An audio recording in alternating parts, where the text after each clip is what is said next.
Text for today, Proverbs chapter 20, verse 25. It is a trap to dedicate something rashly and only later to consider one's vows.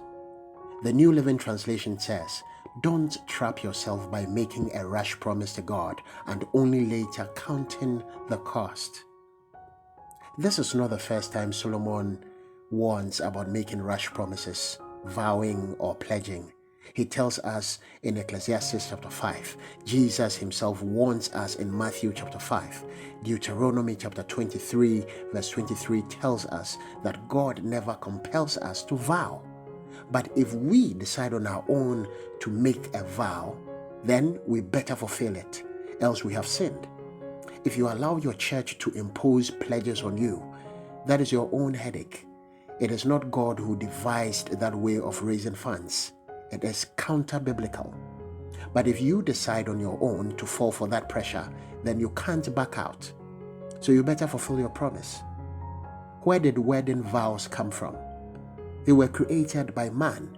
God did not tell us anywhere in Scripture to make vows before marriage. It's not in the Bible. That is why after you have followed traditions of men and have vowed before the Lord, even if your husband is beating you to death, you will stay in the marriage, because if you divorce, you have sinned.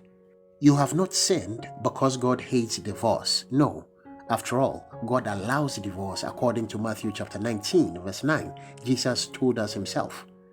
You have sinned because God never forced you to vow, but you chose to vow before him and to say that for better for worse, you will stay in the marriage. So you have sinned for breaking that vow that you followed out of the tradition of men. Be careful of the things you say with your mouth. Don't rush to make promises. Don't rush to vow. Don't rush to make pledges. The shalom of Yahweh be upon you.